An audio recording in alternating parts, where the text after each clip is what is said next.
साथियों नमस्कार।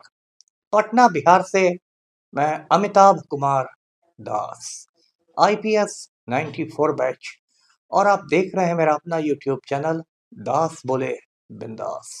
क्योंकि जब बुजदिलों ने मुंह में दही जमा लिया हो तो दास का बिंदास बोलना जरूरी हो जाता है।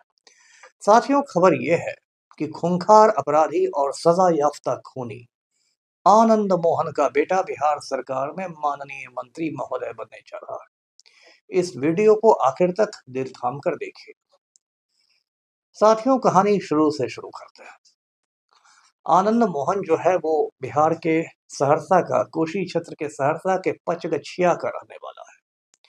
ये कहता है कि इसका के परिवार में एक से एक स्वाधीनता सेनानी हुए। मुझे नहीं मालूम, सच में यदि स्वाधीनता सेनानी हुए होंगे तो उनकी आत्मा को भी आज अपार कष्ट हो रहा होगा। और आनंद मोहन बिहार के बहुत खूंखार अपराधियों में गिना जाता है और इसको लोग आतंक मोहन कहते हैं। आतंक मोहन की वजह से 90 के दशक से ही बिहार काफी डिस्टर्ब रहा है। जब मंडल आयोग की सिफारिशें लागू हुई थी, वीपी सिंह ने की थी, तो उसके बाद बिहार में जातीय युद्ध के आसार बन गए थे। और कोशी क्षेत्र में जो जातीय युद्ध हो रहा था, सुलग रहा था, उसमें आनंद मोहन के नेतृत्व में अगड़ी जातियां और पप्पू यादव के नेतृत्व में पिछड़ी जातियां खड़ी थी। आनंद मोहन ने बीच में अपनी एक पार्टी भी बनाई थी, बीपीपी, बिहार पीपुल्स पार्टी, लेकिन वो पार्टी कुछ खास चल नहीं पाई। आनंद मोहन ऐसा दिखाता है कि ये राजपूतों का बहुत बड़ा नेता है और इसके चमचे, लगता है ऐसा कहते हैं कि महाराणा प्रताप के बाद यही जैसे पैदा हुआ हो। आनंद मोहन की बदनामी पूरे देश में तब हुई, कश्मीर से कन्याकुमारी तक, जब दिसंबर 1994 में इसने गोपालगंज के जिलाधिकारी डीएम गोपालगंज जी कृष्णैया का नेशनल हाईवे 28 पर खून कर दिया। इसकी कहानी मैं पहले भी सुना चुका हूं, लेकिन फिर से सुनिए। दिसंबर 94 में क्या हुआ था कि मुजफ्फरपुर का एक बहुत खूंखार क्रिमिनल था, छोटन शुक्ला, जिसका भाई अभी मुन्ना शुक्ला बेऊर जेल में उम्र कैद काट रहा है।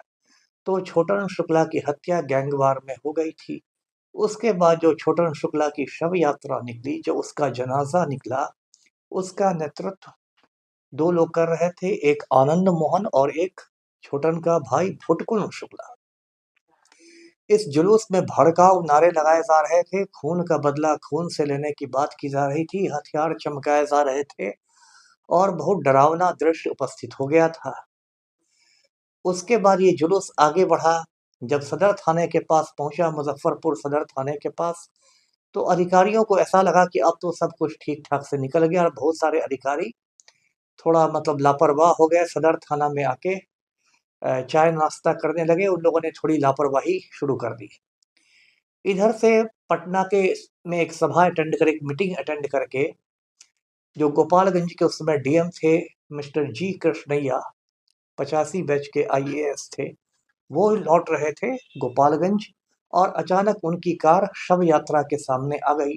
अब जैसा कि होता है, उनकी कार के सामने बोर्ड लगा हुआ था, जिलाधिकारी गोपालगंज। उसको देख के आनंद मोहन के सर पर खून सवार हो गया। आनंद मोहन ने कहा भुटकुन से कि अरे ये कलेक्टर है, देख क्या रहे हो, फायर झोंक दो। भुटकुन शुक्ला ने डीएम के सर पर गोली मार दी, उनकी मौके पर ही मौत हो गई।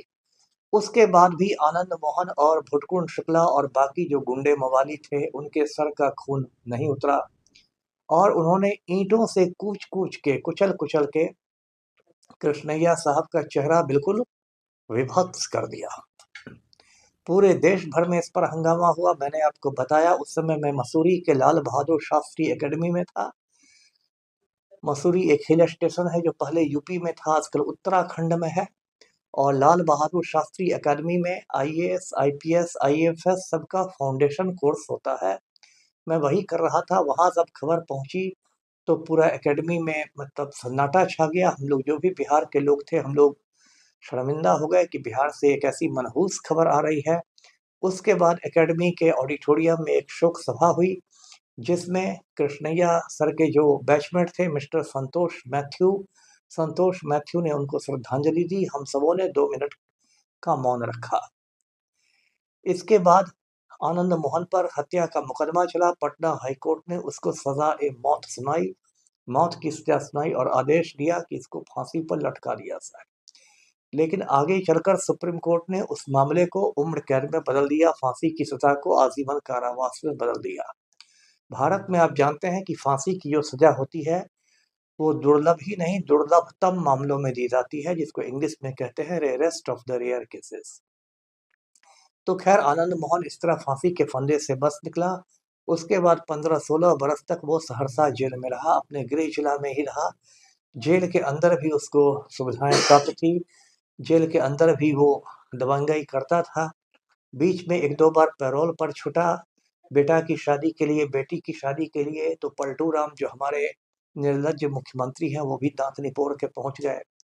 उसके बाद पिछले साल के शुरुआत में जनवरी महीने में पटना के मिलर स्कूल में महाराणा प्रताप पुण्यतिथि पर एक राजपूतों का जुटान हुआ। तो उसमें पलटू राम भाषण दे रहे थे, तो कुछ लोगों ने नारे लगाए, आनंद मोहन को रिहा करो। पलटू राम ने कहा कि हाँ हाँ हम लोग उसमें लगे हुए हैं, आप उनकी पत्नी से जान लीजिए।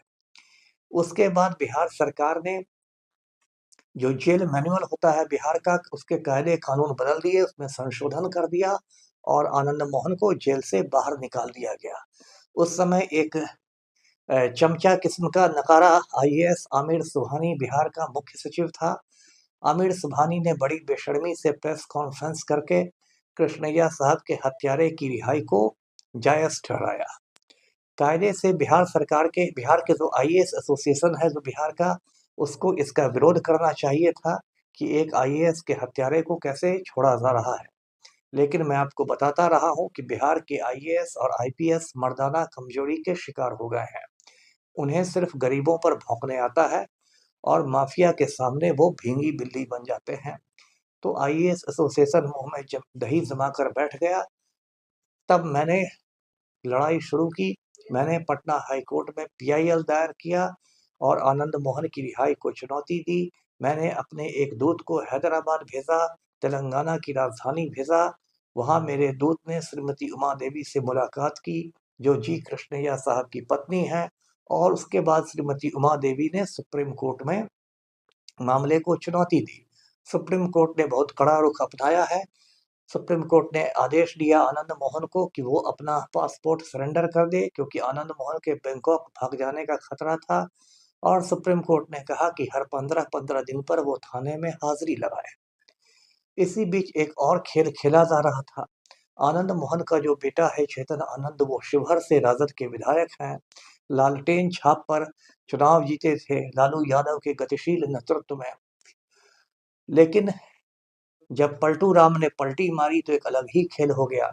विश्वास मत के एक दिन पहले चेतन आनंद तेजस्वी यादव के सरकारी बंगले में गए 5 देश रत्न मार्ग में, और वहां हाहा हूहू कर रहे थे।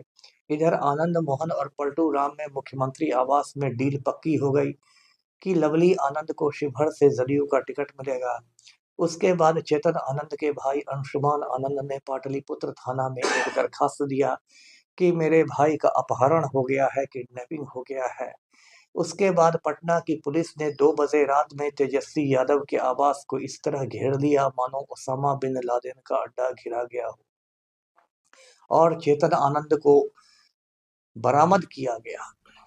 उसके बाद चेतन आनंद ने जदयू के समर्थन में विश्वास मत को मतदान दिया। कायदे से दल बदल विरोधी कानून के तहत उसकी सदस्यता रद्द होनी चाहिए थी, लेकिन बिहार में कोई काम कायदे से होता नहीं है, इसलिए सदस्यता बरकरार है। इसी बीच आनंद मोहन की गुंडागर्दी भी जारी रही। जब राजद के सांसद मनोज झा ने राज्यसभा में एक कविता पढ़ी, ठाकुर का कुआं, तो उस पर आनंद मोहन ने उनको गंदी गंदी धमकियां दी, गंदी गंदी बातें कही। इधर जो हमारे मुख्यमंत्री हैं पलटू राम की शारीरिक, मानसिक और राजनीतिक तीनों स्थितियां कमजोर हो गई है। शारीरिक और मानसिक रूप से तो पहले ही से वो असामान्य हो गए हैं, किसी किसी का पैर पकड़ते घूमते हैं। तिरहुत स्नातक सीट का जो नतीजा आया है, उसके बाद पलटू राम राजनीतिक रूप से भी बहुत कमजोर पड़ गए हैं और आनंद मोहन ने आपदा में अवसर ढूंढ लिया है। आनंद मोहन ने कहा है कि राजपूतों को बनपा मजदूर बना के रख दिया है जदयू ने, तो इस तरह से आनंद मोहन पैंतरेबाजी कर रहा है, पलटू राम को धमका रहा है कि मेरे बेटे को मिनिस्टर बनाओ, नहीं तो मैं ऐसी की तैसी कर दूंगा। पलटू राम आप जानते हैं माफिया के पुराने चपरासी हैं, माफिया डॉन अनंत सिंह के आज्ञाकारी चपरासी हैं और पलटू राम माफिया की कठपुतली हैं। तो पलटू राम ने कहा है कि जल्दी ही मैं चेतन आनंद को बिहार में माननीय मंत्री बना दूंगा। तो साथियों, ये स्थिति बिहार में चल रही है। एक क्रिमिनल का बेटा तरारी का विधायक बन गया है और अब एक खूनी का बेटा बिहार सरकार में माननीय मंत्री बनने जा रहा है। वीडियो को लाइक कीजिए, शेयर कीजिए, चैनल को सब्सक्राइब कीजिए। धन्यवाद। जय हिंद।